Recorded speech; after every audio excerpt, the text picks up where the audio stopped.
Government gang stalking whistleblower. Our constitutional republic is on life support. It's interesting to go on Twitter and to read the tweets reflecting all the different points of view on the state of America today. I, too, have a unique perspective, the result of being a government gang stalking target since 2006. That gives me a very different perspective than many others I read on Twitter.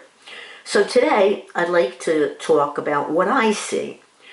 My favorite person on Twitter is investigative reporter Catherine Herridge. I call her the last investigative reporter standing. She recently became an independent journalist after she was locked out of her notes she was using to write a story on government corruption. CBS locked her out of her notes. With congressional help, she got access to those notes again, which gives us a glimmer of hope that some parts of our government still work. But what I see is a corporate media that is part of the global oligarchy of tech, military, corporate, intel, pedophiles who have one goal: make money. This global oligarchy, through its corporation members, corporate media, censors the information we receive. Thus, recently, reporters, the team who wrote about the Havana Syndrome, directed energy weapons, microwave weapons, was fired from 60 Minutes.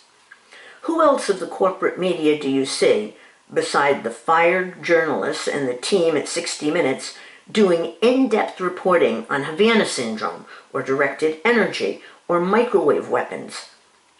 The military are part of our governing global oligarchy.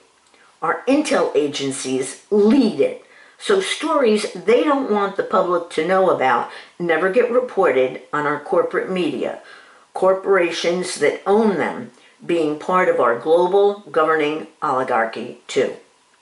Why does this matter? It matters because the global oligarchy, who censors the stories we see on the corporate media, is also trashing our constitutions. For citizens like me, that means no more Bill of Rights. Now, what kind of dangerous person am I? Well, I taught third grade for 29 years.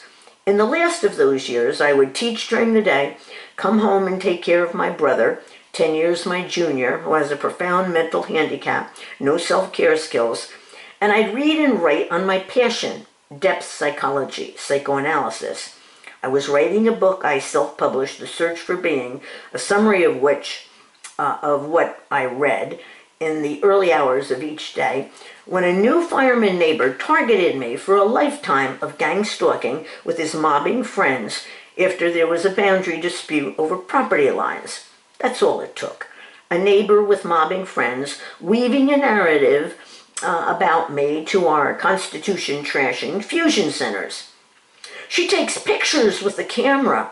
Oh, he forgot to say, of the gang stalkers in my neighborhood who were mobbing me every day. For most of the 2 decades I was a government gang stalking target, I was mobbed, unremittingly harassed. But it wasn't until recently that the torture began. At first, Havana Syndrome-like torture, which left me with tinnitus and a soaring TSH level. I was interested to see in Catherine Herridge's reporting that the wife of one of the people she reported on as attacked with an with a directed energy weapon, who also was attacked, developed thyroid cancer.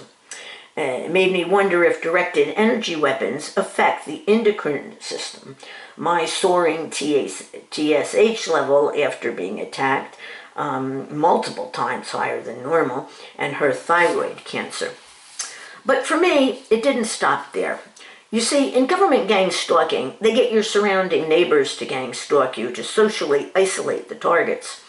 I was unfortunate enough to have bought a twin home when I came to California from New York with a shared wall.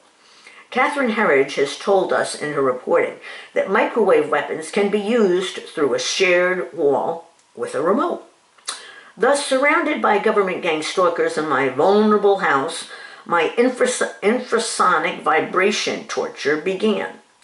The U.S. has secretly used infrasonic weapons in at least 2 foreign wars. Seems my neighbors had decided you couldn't have a street with gang stalkers and a whistleblower on the same street, so I had to move or be tortured every day until I did. You can view my playlist of videos entitled Evidence of U.S. Government Gang Stalking on my YouTube channel. Just put in the search box Bonnie Lee C. That's all one word, BONNIELEEC, and then channel. We've seen recently how journalist Alyssa Valdez Rodriguez fled the country when she was being hit in her own home with directed energy attacks. Someone, evidently, didn't like all the dirt she was digging up about New Mexico in her investigative reporting on Epstein and the missing scientists. But government gang stalking and torture isn't going on just in the United States. Our FBI, CIA, the personal police force of our global oligarchy, have made sure this is going on in NATO countries and other countries around the world. Thus, journalists like Susie Dawson in New Zealand had to flee New Zealand for another country after she was hit with directed energy weapons too.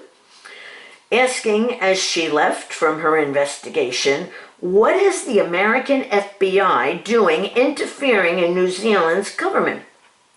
Catherine Herridge just appeared on Katie Pavlage's show on News Nation, saying that the targeting of civilians with directed energy weapons is going on in many parts of the world and in the United States. And she added, there is a latest iteration of this weapon in which there is no defense against. That wasn't new information to me, who is daily hit with an infrasonic vibration weapon at the hands of some neighbor government gang stalkers. NSA whistleblower Karen Stewart, also a government gang stalking target, details her experience on a website called The Everyday Concerned Citizens. Now, you wouldn't have journalists, whistleblowers, citizens hit with directed energy and infrasonic vibration weapons in a country that was a constitutional republic. Congress knows there is something wrong, thus many of them are firm. There would be no FISA renewal with provision unless there was a provision for a warrant as required by our Constitution. I used to believe in capitalism, but I think it has degenerated into a global oligarchy of elites, intertwined with our intel agencies who don't abide by constitutions, have one credo: take the money out of the pockets of people like me and you and put them in their pockets. Take away our civil liberties, subject us to a surveillance state so we can't complain, and for whistleblowers and journalists who don't abide by the rules, torture them with a directed energy or an infrasonic weapon. Recently, I had my garbage collecting company come up and pick up a couch I wanted disposed of. The sweaty, exhausted man who came to put my couch on the truck asked me if I had a sweet drink. I looked at the stove on the truck and another couch on the truck, and I said to him, "This doesn't look like a one-man job." He answered, "This is how they save money." Made me think this is what open borders was really all about: employing people who citizens wouldn't take the jobs. In other words, you couldn't get a citizen to, by himself, all day, put stoves on a truck, couches on a truck, but you could get one of our newly immigrated immigrants. Seems to me most of the people coming in don't have a higher education than citizens, so a bonus is to get a population with a lower education level. It seems government gang stalking targets, when you discount many of the phony ones that you see on YouTube that the CIA and the FBI planted there to make government gang stalking people look crazy, are independent, critical thinking people. I'm thinking of people like Ngita Lema, who wrote so eloquently about his torture attacks on Substack, or Professor Eric T. Carlstrom, whose website has a prodigious amount of research on government gang stalking, or the former soldier who has a website fightgangstalking.com, and there are many more who show these are people, government gang stalking targets who have websites, who are individuals, critical thinking people. It seems that kind of person is being targeted in our global oligarchy. Congresswoman Anna Paulina Luna will hold hearings on MK Ultra on June 30th. This is important because the CIA's MK Ultra mind control research, the FBI's COINTELPRO tactics, and the NSA's total surveillance policies seem to be the basis of what we are seeing in government gang stalking. The fact that we have a government gang stalking Stasi that mobs, unremittingly harasses, tortures citizens, shows our constitutional republic is on life support. But there is hope. There are people like Congresswoman Luna who will hold hearings on June 30th. It was a committee of Congress that helped get the investigative journalist Catherine Herridge her notes on a story of government corruption back after corporate CBS locked her out of them. There is Catherine Herridge doing her investigation of the latest iteration of directed energy weapons.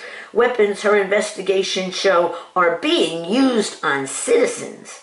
There is Judicial Watch with its Freedom of Information requests. I personally want to thank Elon Musk, who created a Twitter where I could tell my story after many tried to censor social media. Thank you to members of Congress who said, get a warrant to the intel community violating our rights. Thank you to Rand Paul, one of the greatest champions of civil liberties we have. Thank you to those who won't let go of the Epstein files because they smell elite corruption mixed in with it. I'm hoping someday government gang stalking will be exposed and stopped, and someday citizens in the United States will not be tortured for telling the truth.